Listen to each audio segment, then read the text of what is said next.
Anyon correlations and the black hole-like dynamics in the quantum hot bulk.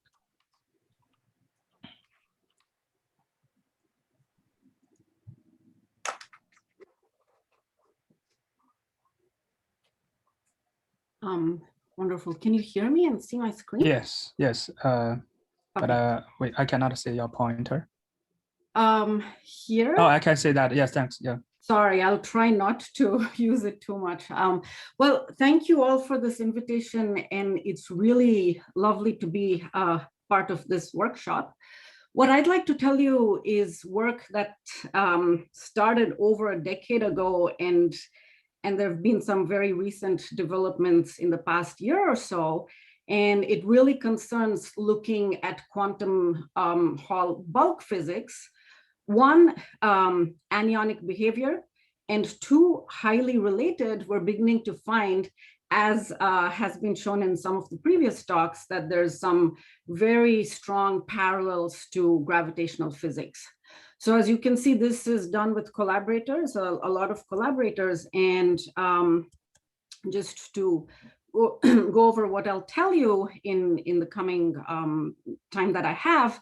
So first, I'd like to place it in the context of what's evolved and the more sort of looked at edge state sort of geometries in anionic developments that have recently taken place, some of the beautiful experiments that have been discussed. So I'd like to first place it in that context, and also of the edge state quasi-particles, which have been studied in more detail. And once I show you where the bulk actually comes in, I'll tell you first about work that started off with Deeptiman Sen and Mike Stone, where we looked at these anionic bulk correlators and showed what signatures might emerge. Then what I'd like to do is I would like to tell you that the saddle potential, which, for example, you might find in point contact geometries, that acts as the parallel for a beam splitter, very related to the Anyon collision that you've been hearing about. So I'd like to show you that in the bulk, the presence of a saddle potential can act as a beam splitter. This was work done with Nigel Cooper, followed by one of my students, Varsha Subramaniam. And then finally, I'd like to show you that that very same setup of the saddle potential has some beautiful analogs with gravitational physics. Along with Varsha, I did this with one of my former students, Suraj Hegde, and Barry Bradlin, my colleague. I should say that I was also informed quite a bit by my late father, C.V. Vishveshwara, who was a gravitational physicist, black hole physicist. And about half a century ago, he'd actually predicted the presence of these quasi-normal modes coming off black holes, the modern day ringdown that you've heard about in LIGO. And so what I'd like to also show you is how the quantum Hall system can act as a playground for probing this sort of physics. So very briefly, to skim through things that we already know, and James did a lovely job of coming up with the basics. So I'm not going to go through all this in detail.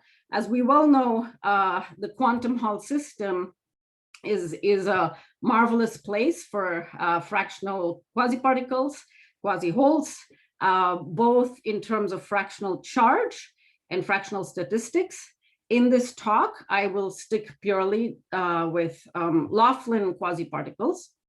And now of the various, so fractional charge, Heibluhm's group and many others, almost immediately after the prediction, did show evidence in terms of short noise. And as we know, there have been several other developments since. Fractional statistics, starting, over 2 decades ago, there were a variety of proposals. And now the really exciting thing is that experimentally, some of these are being realized. So the thing that we'd looked at quite a bit in the past when these ideas were being formulated was really this notion of Hanbury-Brown Twiss correlations. Essentially, if you have 1 or 2 sources and you partition particles of whatever statistics into two detectors, then the correlations between what you receive in the two detectors should show you statistics. So we'd originally looked at that and about the same time as Safi and others that you see here. We looked at this, I'd looked at it in the case of two edges acting as sources and two edges acting as detectors.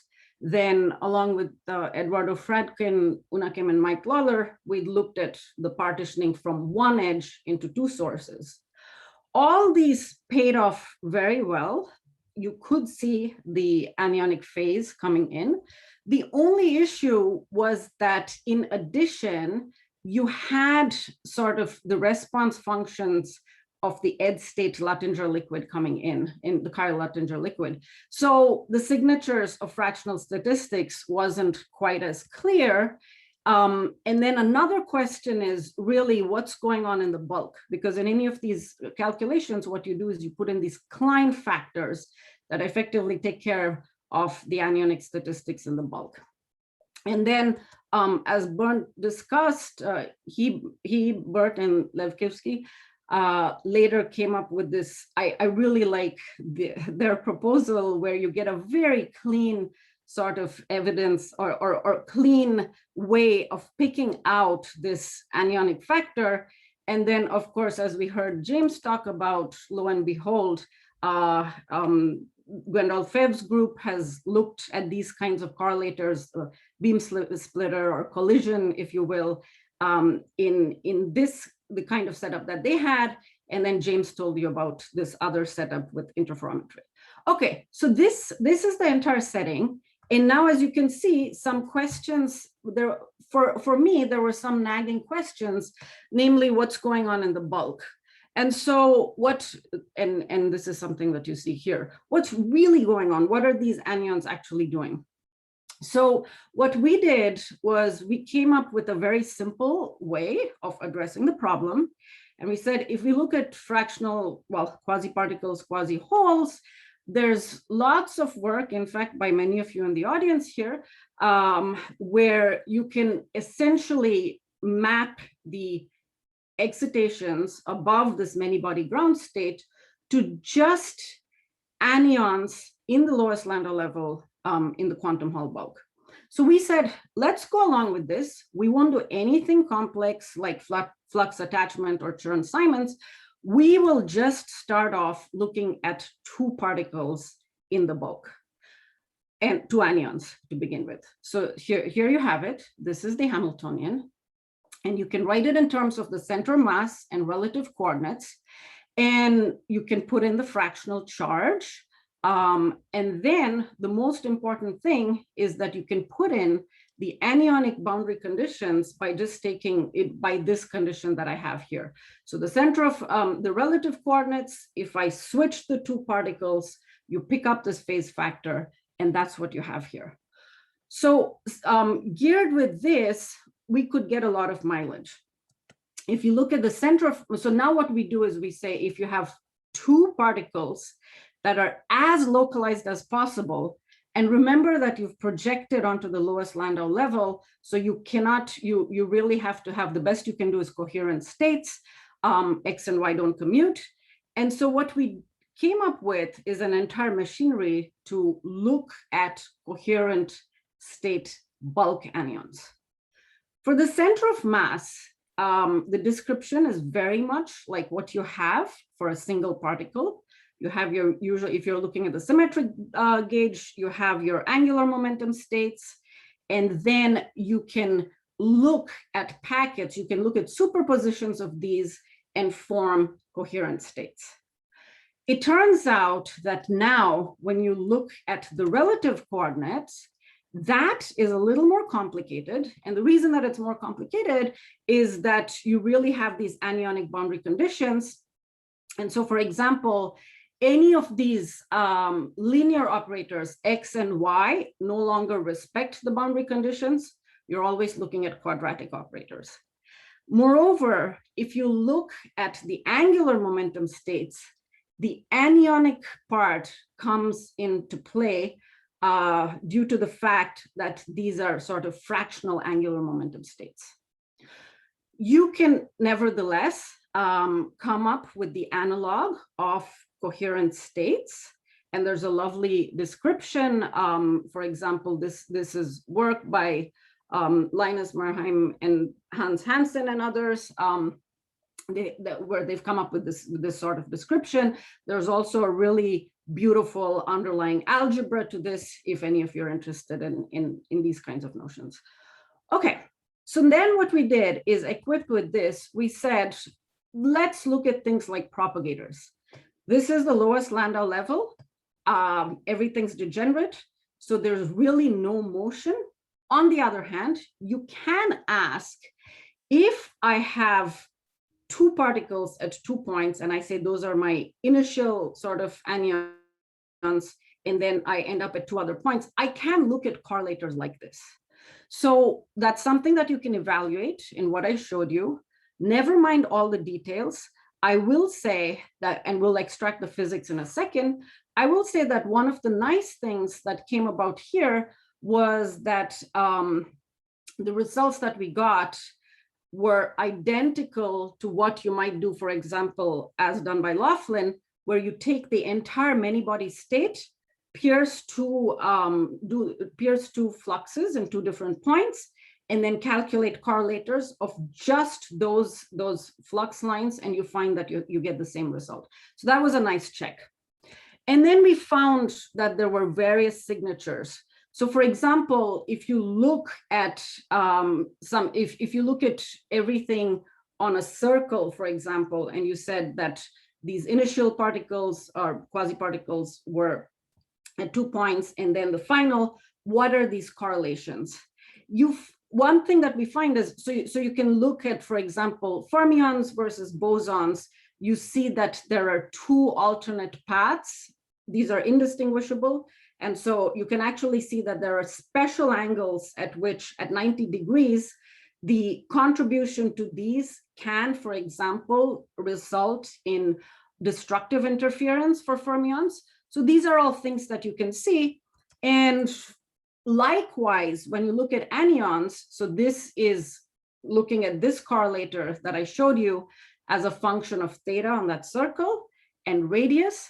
And we actually got a result that nicely parallels some of what James showed you, namely, if you look at points at which you have constructive interference of these 2 particles being present, it really depends on the flux enclosed, and very importantly, a phase shift that's related to the anionic phase shift. So this was all well and good. And then the next thing that we did was we said, and you can see things like exclusion statistics coming out of this in these correlators. So the next thing we said is, let's actually look at bunching properties. So you can, for example, compare how close 2 anyons are in this coherent state representation compared to completely classical particles. And so this is something that we call the bunching parameter. And for example, bosons tend to bunch a little closer compared to classical particles, fermions a little further apart. In these cases, it comes from symmetrization and anti-symmetrization of the wave function. But that's not something you can do with these anyons. You have to use the formalism that I showed you. So one thing we found was that, for example, this bunching parameter, unlike fermions and bosons, you see a distinct signature for anyons. When they're very close, they act fermion-like, and when they're very far away, they act more boson-like. So that's already, and I'll show you, the question is that experimentally measurable? That's something that I'll show you. Okay, so now equipped with all this, we said, how can we simulate this sort of beam splitter, or if you want to call it collisions, whatever it is, 2 sources and 2 detectors. How do you simulate that in the lowest Landau level? Turns out that what you can do is you can apply a saddle potential. And this is something we can incorporate in the formalism. And in one of the previous talks, area preserving deformations were mentioned. That's also something we can handle, anything that's quadratic. And now this is something that will give you dynamics. So we started off with this, and then we said, now the question is, how do these coherent states evolve in the presence of a saddle potential? So it turns out that coherent states, there's a really nice analogy with quantum optics, and this saddle potential acts like a squeezing operator. So as you know, when you're in the lowest Landau level and you have some potential landscape, quasi-particles or coherent states go along equipotential lines. So lo and behold, if I'm looking at the center of mass motion, that does happen for this coherent state. You also see the squeezing coming in because you start off with something that has this kind of rotational symmetry. As it goes along, it becomes more and more squished. Then you say, what happens with the relative motion? And so just to tell you what happens is this is where the anyonic statistics comes in. So when you look at the relative motion, you can ask, put two anyons along sort of these incoming limbs of the saddle, and now are they going to bunch like bosons, or are they going to go in opposite directions like fermions? So what ends up happening is the bunching parameter that I showed you, that's the thing that comes into play. And the answer, again, depends. If your initial position is such that they're looking fermion-like, they'll go off in opposite limbs. If your initial position is such that they're boson-like, then they go in the same limb. This is very, very different from what you would find with bosons or fermions. Such fermionic interferometric beam splitter experiments have been done in the past, and now, as we know, anyonic beam splitter type experiments have also been done. It would be very interesting to see how this translates to the kind of results that we're getting from the bulk physics. Okay, so how much time do I have? Do I have 5 minutes? 7 minutes?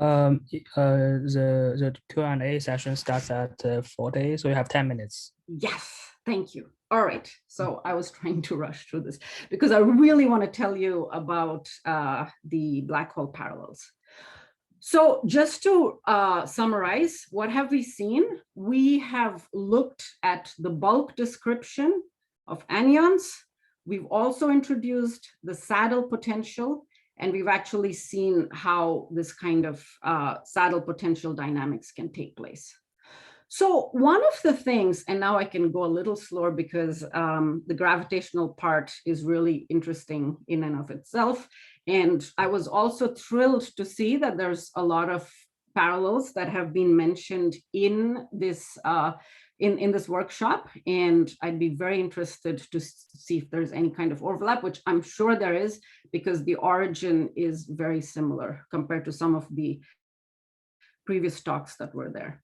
All right, so, oh, and sorry, one more thing that I should mention is that we were actually able to look at, sort of map the dynamics of all this bulk physics. Here, again, borrowing from quantum optics, this is something called the Husimi Q function. And what it is you're just looking at the overlap of this time-evolved state with a local coherent state basis. So we can actually simulate this, and you can see that time evolved, it sort of does what you expect it to do. Okay, so coming to this parallel with gravity, if classical gravity, if you look here, in some sense, if you look at the saddle sort of time, saddle potential time evolution, in some way, the chirality, the edge state, and everything put together gives you some semblance of a horizon. Everything that was in here just goes off, and then it's not going to the other side. So now it may just look like that. The point is the parallel runs much, much deeper. And I think this is something that it has been raised before. And now, so one of the things that you can see straight away is, let me tell you a few parallels already, but I'll show you something a little bit more formal. So first off, let's just go back to forget anyons. And in fact, for the rest of it, we don't have to worry about anyons that much. Let's stick with the gravitational parallel.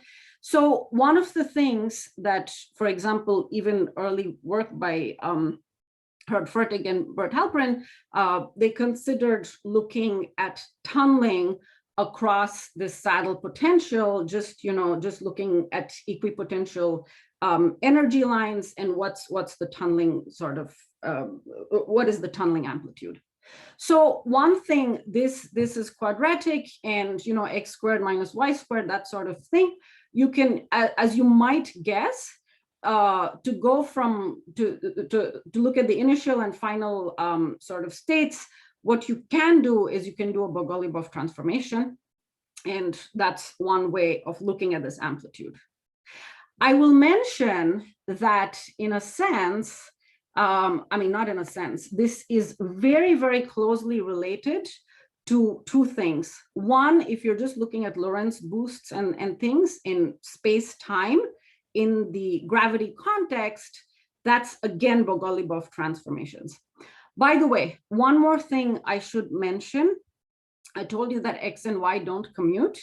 And so as a result, when you're looking at Lewis Landau physics, you can actually sort of convert x and y to conjugate variables.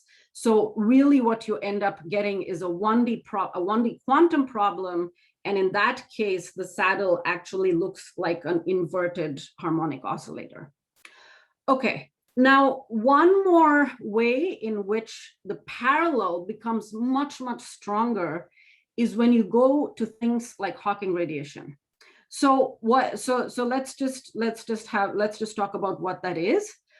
What it really is if you're looking at the Hawking-Unruh effect, what you're looking at is if you had some kind of field, some kind of quantum field in an accelerating frame, and you looked at it from an inertial frame, what you would observe is a thermal bath.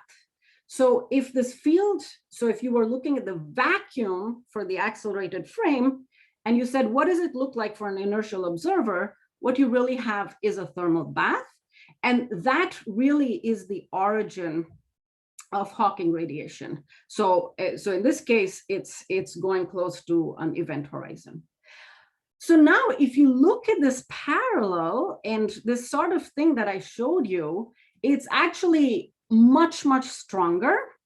And so, for example, and then there's a whole parallel with the time evolution that I showed you. Again, if you look at the squeezing operator and what's called the Rindler-Hamiltonian, what does the inertial observer see compared to the accelerating observer? It's all these same kind of saddle potentials. So the parallel is actually very strong.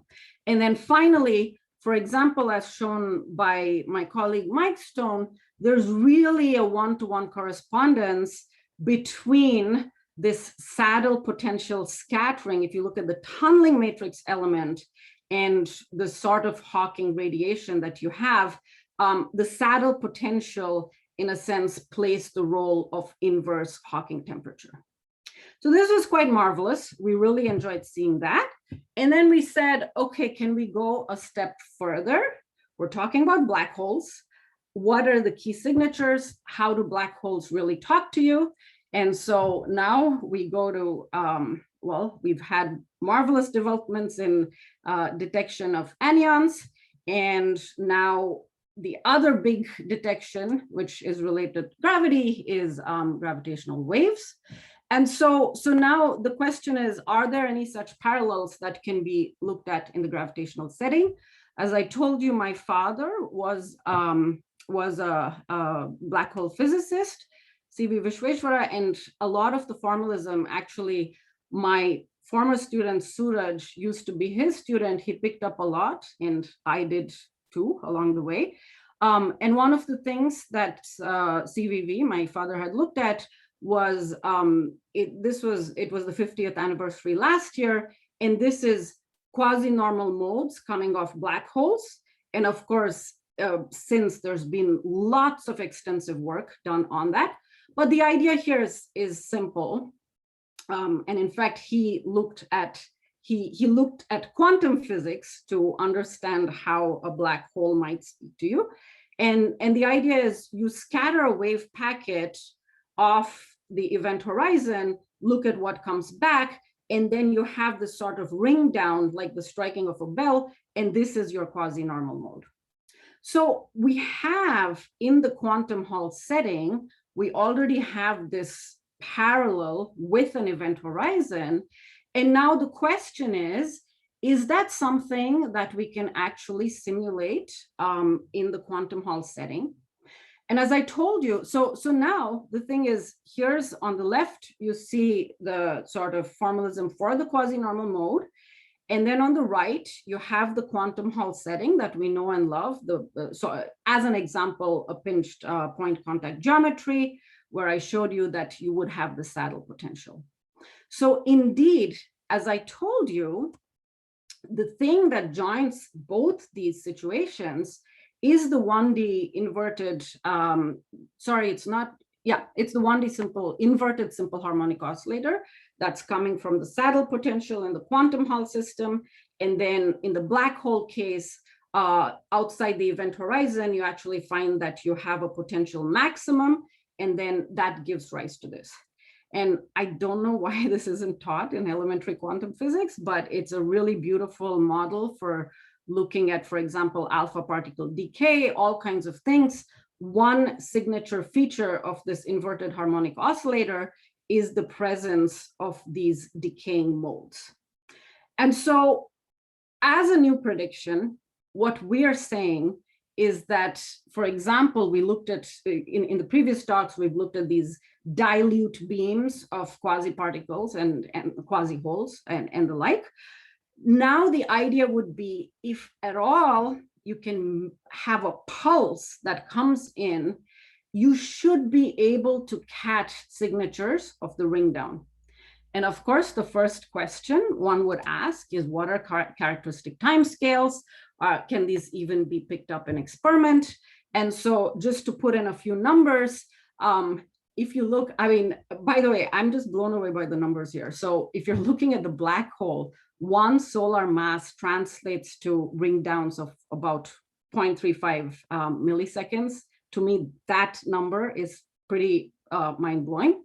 If we look in the quantum Hall, we just did some back of the envelope estimates. And for typical potentials, it seems like the oscillation time would be on the scale of nanosecond scale. So I don't know if that can be resolved in experiments. I'll wait for you all to tell me. Nevertheless, we do have this prediction. Okay, so that brings me almost to the end.